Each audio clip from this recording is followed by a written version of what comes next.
I've always been the kind of person who thrives on the unknown. Backpacking through rural China was supposed to be the trip of a lifetime, a chance to immerse myself in a culture so different from my own. I wanted to see the world through fresh eyes, to taste the unfamiliar, to feel the pulse of life in places untouched by modernity. But sometimes the unknown bites back. The village was small, nestled in a valley shrouded by thick, rolling fog. The air was heavy, with the scent of damp earth and incense. It felt like stepping into another century. The locals were friendly enough, though their eyes lingered on me a little too long, as if they knew something I didn't. That's when I saw her. An old woman, hunched over a rickety wooden stool, her face etched with wrinkles that seemed to tell 1,000 stories.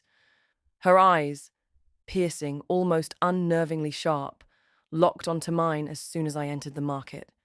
She beckoned me with a bony finger, her movement slow and deliberate. I hesitated. Something about her made my skin crawl, but curiosity got the better of me.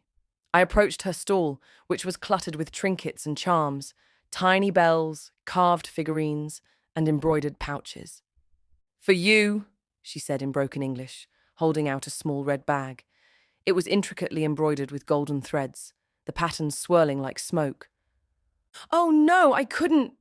I started to protest, but she cut me off with a firm shake of her head. "Gift, for good luck." Her voice was raspy, like the rustle of dry leaves. I smiled politely and accepted the bag, tucking it into my pocket. She watched me intently, her lips curling into a faint, knowing smile. I thanked her and walked away, feeling a strange mix of gratitude and unease. Little did I know that red bag would change everything. That night, in the dim light of my rented room, I examined the red bag more closely. It was beautiful, the embroidery so fine it seemed almost otherworldly. I opened it, expecting to find nothing but emptiness. Instead, I pulled out a lock of jet black hair. My stomach churned. Why would someone give me a bag with hair inside? I told myself it was just a cultural thing, maybe a charm for protection or fertility. But deep down, I felt a gnawing sense of dread. The first sign that something was wrong came later that night. I was lying in bed, trying to sleep, when I heard it. A faint whisper, barely audible, like the rustle of silk. I sat up, my heart pounding, and scanned the room. Nothing. Just the flickering light of the single bulb hanging from the ceiling. Then I felt it, a cold breath on the back of my neck. I spun around, but there was no one there. The room was empty. I told myself it was just my imagination, the result of exhaustion and culture shock. But the whispers didn't stop. They grew louder, more insistent, though I couldn't make out the words. And then there were the shadows. Out of the corner of my eye, I kept seeing movement. Dark shapes flitting across the walls, disappearing as soon as I turned to look. My rational mind fought to explain it away, but my instincts screamed that something was terribly wrong. The final straw came one night when I woke up to find the red bag placed neatly on my chest. I had left it on the table across the room. I couldn't ignore it anymore. Something was happening. Something I couldn't explain. I needed answers. I returned to the village, my steps heavy with dread. The market was bustling with activity, but the old woman's stall was gone. It was as if she had never existed. I asked around, showing the red bag to anyone who would listen. Most people shook their heads and walked away, their faces pale and uneasy. But one shopkeeper, an elderly man with a kind face and wary eyes, finally spoke up. "That bag, it's part of a ghost marriage ritual," he said, his voice low and cautious, as if afraid of being overheard. "A what?" I asked, my stomach twisting into knots. He sighed deeply, glancing around to make sure no one was listening. "In our culture, it's believed that those who die unmarried are doomed to wander the afterlife alone, restless and unhappy. To prevent this, some families arrange ghost marriages, pairing their deceased loved ones with a living spouse. It's meant to bring peace to the dead and ensure their happiness in the afterlife." I stared at him, my mind reeling. "But why me? I didn't agree to this." The shopkeeper's expression softened, though his eyes remained wary. You accepted the red bag, didn't you? That was your agreement. The bag contains a lock of hair from the deceased, Xiaolan in this case. By taking it, you unknowingly entered into a binding contract with her spirit. I felt a chill run down my spine. But why would her family do this? Why not find someone from their own village? He hesitated, then leaned in closer, his voice barely above a whisper. Xiaolan's family was desperate. She died tragically, just days before her wedding. Her grandmother, the old woman who gave you the bag, was heartbroken.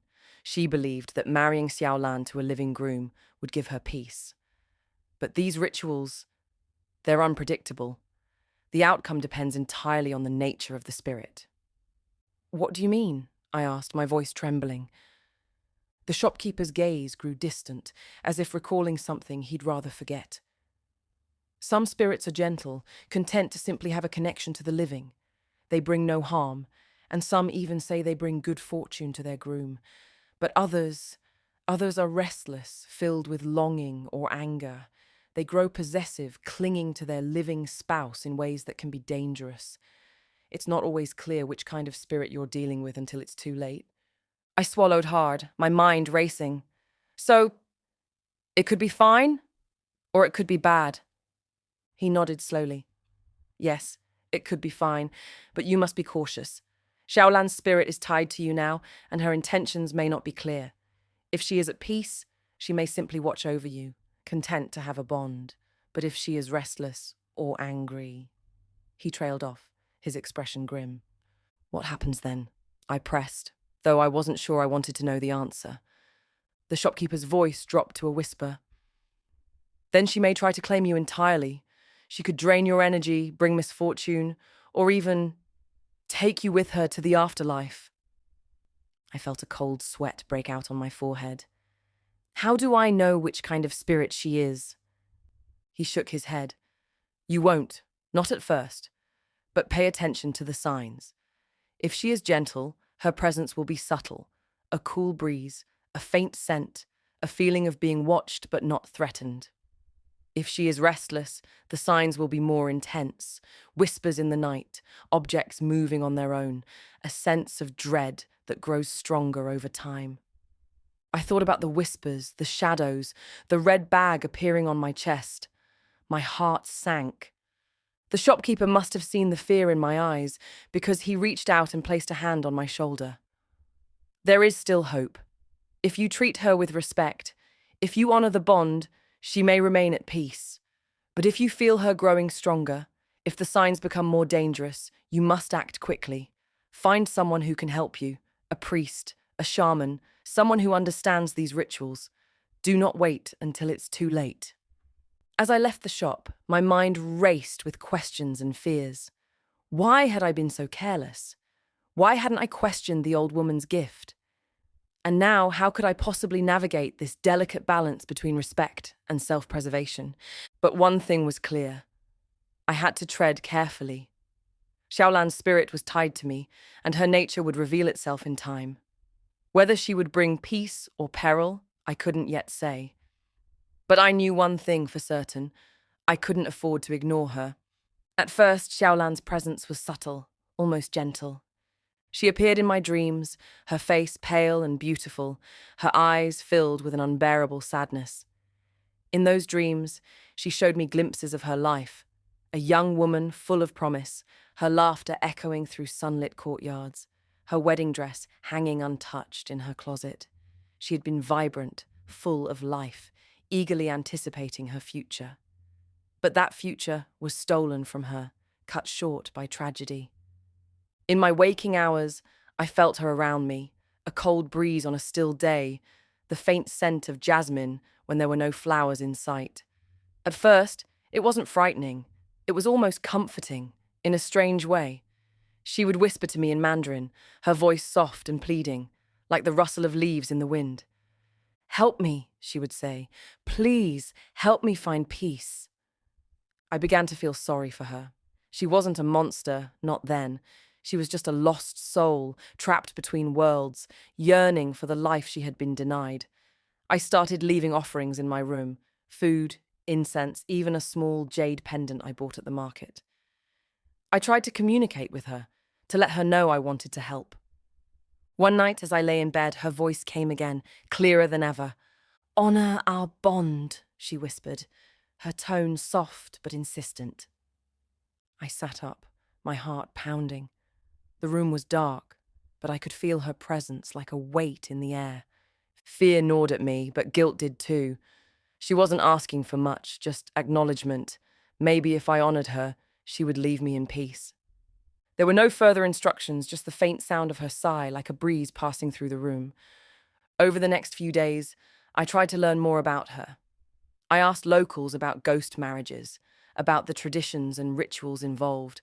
I even visited a small temple on the outskirts of the village, where I lit incense and prayed for guidance. The monks there were kind but cautious, warning me to tread carefully. "Spirits are not to be trifled with," one of them told me. "If you have bound yourself to one, you must treat her with respect. But beware, her needs may grow beyond what you can give." I didn't fully understand what he meant at the time. I thought I could handle it. I thought I could help Xiaolan find peace without losing myself in the process. But I was wrong. Her whispers grew more frequent, more insistent. The cold breezes became icy gusts, and the scent of jasmine turned cloying, almost suffocating. I began to feel her presence not just around me, but within me, as if she were trying to merge with my very soul, and I was starting to realize that I might not be able to give her what she wanted. It started with small things. I would wake up in the middle of the night to find objects in my room moved, a chair pulled out from the table, the red bag placed on my pillow, though I had left it on the dresser. My phone would ring, but when I answered, there was only silence on the other end. Sometimes I would hear faint laughter, high-pitched and echoing, as if it were coming from far away but also right beside me. One night, I woke up to the sound of scratching. It was faint at first, like the skittering of a mouse, but it grew louder, more deliberate. I sat up in bed, my heart pounding, and turned on the lamp. The scratching stopped, but as I looked around the room, I noticed something that made my blood run cold. The walls were covered in thin, jagged lines, scratches that hadn't been there before. They formed patterns, almost like characters, but I couldn't read them. And then I saw the red bag. It was hanging from the ceiling, swaying gently, as if caught in an invisible breeze. The sight of it sent a chill down my spine. I hadn't put it there. I hadn't even touched it since the night before. "Xiaolan," I whispered, my voice trembling. "What do you want from me?" The room grew colder, the air thick with tension, and then I heard her voice, clear and sharp, echoing in my mind. "You are mine!" she hissed. "You will never leave me!" Her tone was no longer pleading. It was commanding, possessive. I felt a surge of fear, but also anger. I hadn't asked for this. I hadn't chosen to be bound to her. "I didn't agree to this," I shouted into the empty room. The response was immediate. The lamp flickered and went out, plunging the room into darkness. The red bag began to sway more violently, as if caught in a storm. And then I felt it, a cold hand gripping my wrist, its touch icy and unyielding. I yanked my arm away, but the sensation lingered like a brand on my skin. I scrambled out of bed and backed into the corner, my breath coming in ragged gasps. "Please," I said, my voice breaking. "I don't want to hurt you. I just want to understand." For a moment, there was silence. Then, slowly, the lamp flickered back on. The red bag was gone from the ceiling, back on the dresser where I had left it. The scratches on the walls were still there, but the room felt calmer. I thought maybe she had listened, maybe she understood. But I was wrong. The next morning, I woke up with scratches on my arms, thin red lines that stung when I touched them. They weren't deep, but they were deliberate, forming patterns that matched the ones on the walls. And then there were the accidents. A pot of boiling water nearly tipped over onto me while I was cooking. A loose tile on the roof crashed to the ground just inches from where I'd been standing. My phone began to ring constantly, even when it was turned off, the screen flashing with an unknown number. It was as if Xiaolan was testing me, pushing me to see how far she could go. Her presence was no longer just a whisper in the night. It was a force, tangible, and unrelenting. One evening, as I sat at the small table in my room, trying to eat dinner, the red bag suddenly appeared in front of me. It hadn't been there a moment ago. I stared at it, my appetite gone, and then I heard her voice again. "Honor our bond," she said, her tone cold and demanding, "or suffer the consequences." I felt a surge of frustration and fear. "I don't know how," I shouted. "Tell me what you want." The room grew icy, and the air seemed to thicken. The red bag began to tremble, its embroidery glowing faintly in the dim light. And then, with a sudden burst of energy, it flew across the room, hitting the wall with a loud thud. I sat there, frozen, as the reality of my situation sank in. Xiaolan wasn't just a sorrowful spirit seeking peace.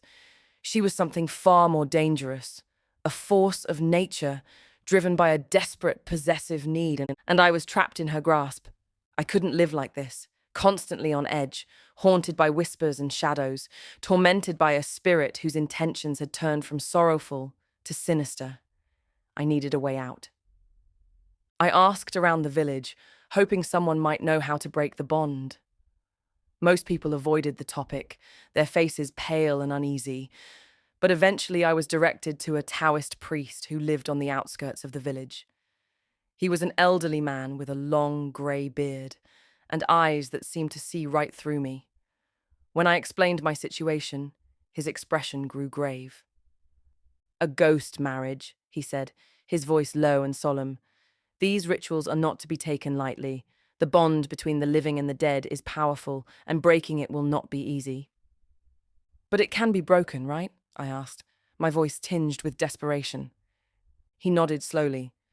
"There is a ritual, a reverse ghost marriage. It can sever the bond, but it is dangerous. The spirit may resist, and if the ritual fails, the consequences could be severe." I didn't care about the risks, I just wanted to be free. The priest agreed to help, and we arranged to perform the ritual that night. He instructed me to gather certain items: incense, candles, a bowl of rice, and a piece of red cloth.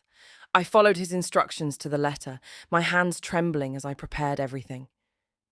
We met in a small, dimly lit room in the priest's home. The air was thick with the scent of incense, and the flickering light of the candles cast long, dancing shadows on the walls. The priest began by drawing a circle on the floor with chalk, placing the red cloth in the center. He instructed me to sit inside the circle and hold the red bag in my hands. "Do not let go," he warned. "No matter what happens, you must hold on to it until the ritual is complete." I nodded, my heart pounding as I clutched the bag. The priest began chanting, his voice rising and falling in a hypnotic rhythm. He lit the incense and placed it around the circle, the smoke curling upward in thin, twisting tendrils. At first, nothing happened. The room was silent except for the priest's chanting and the faint crackle of the candles. But then I felt it. A cold breeze, though the windows were closed. The candles flickered, their flames dancing wildly. The priest's chanting grew louder, more urgent. He began to sprinkle rice around the circle, his movements quick and precise. The air grew colder, and I felt a pressure building in the room, like a storm gathering strength. And then the whispers began. They were faint at first, barely audible over the priest's chanting. But they grew louder, more insistent, until they were all I could hear. They were in Mandarin, the words sharp and angry, though I couldn't understand them. The red bag in my hands began to tremble, its embroidery glowing faintly. I tightened my grip, my knuckles turning white. The priest's chanting reached a crescendo, and he raised his hands, his voice booming as he recited the final incantation. But then everything went wrong. The candles blew out, plunging the room into darkness. The incense smoke thickened, filling the air with a choking haze. The red bag grew icy cold, its surface pulsating with an unnatural energy. I felt a sharp pain in my hands like frostbite, but I didn't let go. The priest's chanting faltered, and I heard him gasp. "She is here," he said, his voice trembling. The room grew colder, the air thick with tension, and then I saw her. Xiaolan's form materialized in the darkness, her translucent figure glowing faintly. Her eyes, once filled with sadness, now burned with a fierce, possessive intensity. She floated toward me, her movements slow and deliberate. "You cannot escape me," she hissed, her voice echoing in my mind. The priest tried to continue the ritual, but his voice was drowned out by a sudden, deafening roar.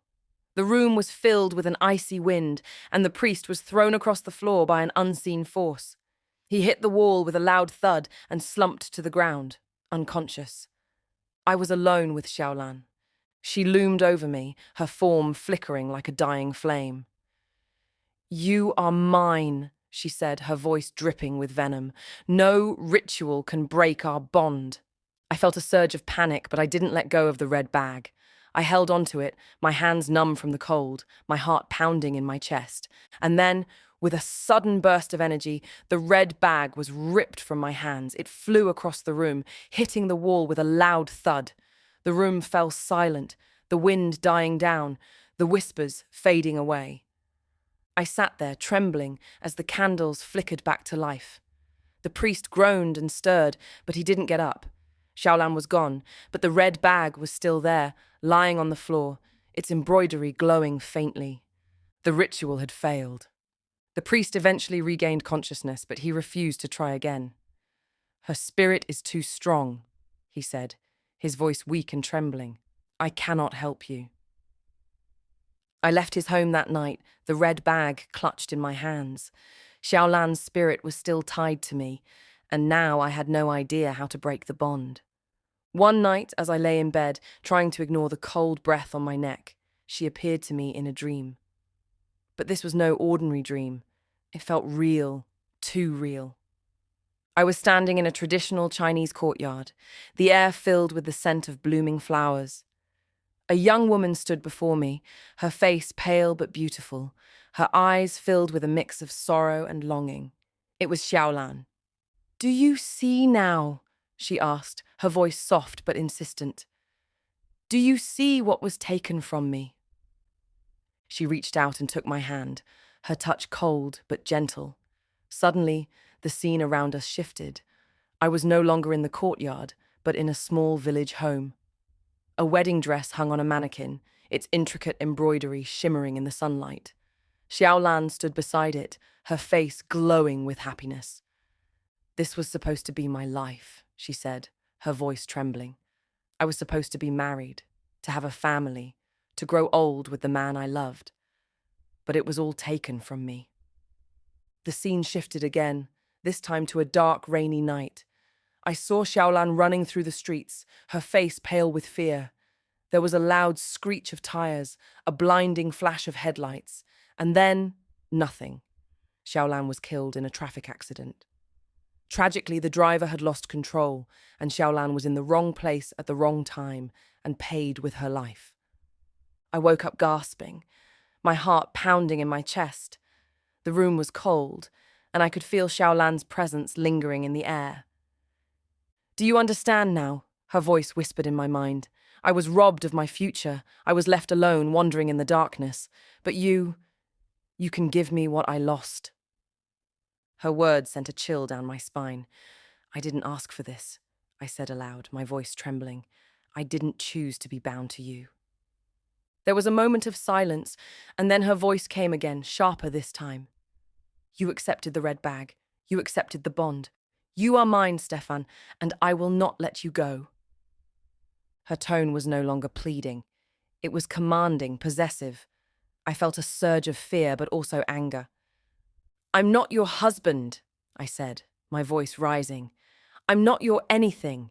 You can't just claim me like this."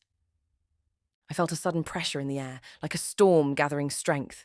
The red bag, which had been lying on the dresser, flew across the room and landed at my feet. "You are mine," Xiaolan's voice hissed, echoing in my mind. "You will honor our bond, or you will suffer the consequences." For the first time, I truly understood the depth of her desperation. She wasn't just a sorrowful spirit seeking peace. She was a force of nature, driven by a desperate, possessive need to reclaim the life she had lost. I returned to the village to seek more information about Xiaolan. Eventually, I found an elderly historian who was willing to talk. He was a frail man with a long white beard and eyes that seemed to hold centuries of wisdom. When I showed him the red bag and explained my situation, his expression grew grave. Xiaolan's spirit is bound to more than just the red bag, he said, his voice low and cautious. There is an ancient jade pendant, a family heirloom that was buried with her. It was meant to guide her soul to the afterlife, but her grandmother, in her grief, placed it in the coffin along with the red bag. This act bound her spirit to the mortal world, tying her to you through the bag. I felt a flicker of hope. If I destroy the pendant, will it break the bond? The historian nodded slowly, but his eyes were filled with warning. Yes, but it will not be easy. The pendant is not just a trinket. It is a powerful talisman, imbued with protective charms. Destroying it will anger Xiaolan's spirit, and she has grown powerful over the years. She will not let you take it without a fight. I don't have a choice, I said, my voice trembling. If I don't break the bond, she'll drain my life away completely. The historian sighed deeply, his gaze distant. There is another complication. The pendant is not just a guide to the afterlife. It is also her only chance for reincarnation. If you destroy it, her soul will be trapped, doomed to wander as a restless spirit forever. She will not take kindly to that. I felt a surge of frustration and fear. So what am I supposed to do? Just let her claim me? The historian shook his head. You must tread carefully. If you choose to retrieve the pendant, you must be prepared for the consequences. Xiaolan's spirit will test you, and her tests will not be easy. But if you succeed, you may yet find a way to free yourself. I left the historian's home that night, my mind racing. The pendant was the key to breaking the bond, but retrieving it would come at a cost. Xiaolan's spirit was tied to it, and she would do everything in her power to protect it. But I had no other choice. I had to try. With no other options left, I decided to confront Xiaolan directly. That night, as her presence filled the room like a suffocating fog, I spoke aloud, my voice trembling, but firm. Xiaolan, I said, I know about the jade pendant. I know it's your key to the afterlife. Let me retrieve it and I'll set you free. You will no longer be a restless soul and will finally reincarnate. For a moment, there was silence. Then the air grew colder, and her voice echoed in my mind, sharp and mocking. You think you can outwit me, Stefan? You think you can break what cannot be broken? I forced myself to stay calm, to keep my voice steady. I'm not trying to outwit you, I lied. I'm trying to help you. If I retrieve the pendant, you can move on. You can find peace. There was a long pause, and then her tone shifted, becoming almost contemplative. And what do you want in return? My freedom, I said simply. If I bring you the pendant, you release me from this bond. Forever. The room grew icy, and I felt her presence close in around me like a predator circling its prey. Very well, she said, her voice dripping with venom. But know this, if you fail, if you betray me, you will join me in death. The bond will remain, and you will be mine for eternity. I swallowed hard, my heart pounding. I had no intention of giving her the pendant, because I don't trust her to keep her word. My plan was to destroy it, to sever the bond completely and ensure she could never claim me. But I couldn't let her know that. I accept, I said, my voice barely above a whisper. The moment the words left my mouth, the room seemed to exhale, the tension easing slightly. But I knew the real challenge was just beginning.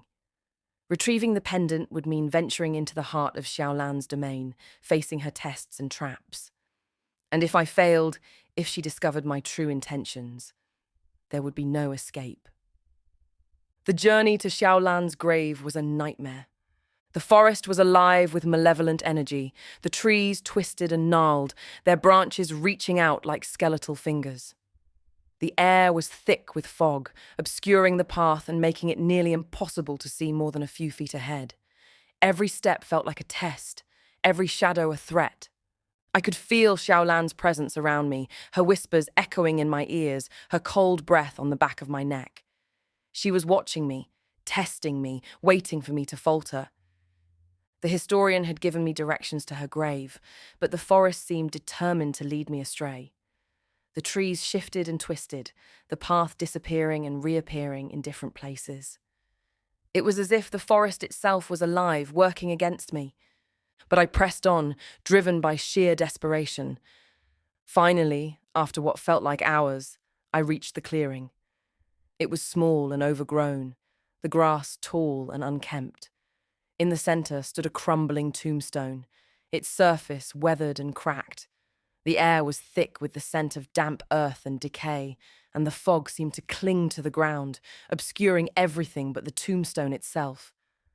I took a deep breath and approached the grave, my heart pounding in my chest. The red bag was clutched tightly in my hand, its embroidery glowing faintly in the dim light. "I'm here," I said aloud, my voice trembling. "I've come for the pendant." There was a moment of silence, and then the air grew colder, the fog thickening around me. Xiaolan's form materialized before me, her translucent figure glowing faintly. Her eyes burned with a fierce, possessive intensity, and her lips curled into a cruel smile. "You have come far, Stefan," she said, her voice dripping with venom. "But do you truly think you can outwit me?" I forced myself to stay calm, to keep my voice steady. "I'm not trying to outwit you," I lied. "I'm here to retrieve the pendant, just as we agreed." She floated closer, her form flickering like a dying flame. "And what will you do with it once you have it?" I hesitated, my mind racing. "I'll give it to you," I said, my voice trembling, "just like we agreed." Her smile widened, her eyes gleaming with a dangerous light. "Liar!" she hissed. "You think I cannot see the truth in your heart. You plan to destroy it, to sever our bond and leave me trapped in this world." I felt a surge of panic, but I didn't back down. "You're wrong," I said, my voice rising. "I'm trying to help you. If I destroy the pendant, you can move on. You can find peace." Her form flickered, her expression shifting from anger to something almost like sorrow. "You do not understand, Stefan. The pendant is my only chance for reincarnation. If you destroy it, I will be doomed to wander as a restless spirit forever." I felt a pang of guilt, but I pushed it aside. "I'm sorry," I said, my voice trembling, "but I can't let you claim me. I can't let you take my life." I took a deep breath and stepped forward, my hands trembling as I reached for the pendant. It was cold to the touch, its surface pulsating with an unnatural energy. I could feel Xiaolan's presence around me, her whispers growing louder, more insistent. "Do not do this," she pleaded, her voice filled with desperation. "Do not condemn me to an eternity of wandering." I hesitated, torn between fear and pity. But then, with a surge of resolve, I smashed the pendant against the tombstone. The sound was deafening, a sharp crack that echoed through the forest. The pendant shattered into pieces, its surface glowing faintly before fading to black. Xiaolan's form flickered, her expression shifting from anger to something almost like sorrow. "You have doomed us both," she whispered, her voice filled with despair. And then, with a final haunting sigh, her form dissolved into the fog, leaving me alone in the clearing. When I returned to my room that night, I felt a strange sense of relief. The pendant was destroyed, the bond severed. Xiaolan's spirit was gone, and I was finally free, or so I thought. The first sign that something was wrong came the next morning. I woke up to find the red bag lying on my chest, its embroidery glowing faintly. I hadn't touched it since the night before. I had left it in the forest by Xiaolan's grave. My heart sank as I picked it up, my hands trembling, and then I heard her voice, faint but unmistakable. "You broke our bargain, Stefan," Xiaolan whispered, her voice echoing in my mind. "You promised to bring me the pendant, but you destroyed it instead. Now, you are mine, forever. I felt a surge of panic, my mind racing. No, I said aloud, my voice trembling. The bond is broken. You're gone. Her laughter filled the room, sharp and mocking. The bond is not broken, Stefan. It can never be broken through treachery. You lost your only chance of severing the bond when you smashed the jade pendant, instead of returning it to me as you had promised. I tried to ignore her, to push the bag aside and go about my day. But her presence was everywhere. In the cold breeze that followed me, in the whispers that echoed in my ears, in the shadows that seemed to move on their own. Over the next few days, I began to notice other changes. My reflection in the mirror looked pale and gaunt, my eyes hollow and haunted. My hands trembled constantly, and I felt weaker with each passing day. I was dying and will soon join Xiaolan in death. And then there were the dreams. Every night I found myself back in the forest, standing by Xiaolan's grave. She was there, her form flickering like a flame, her eyes burning with a fierce, possessive intensity.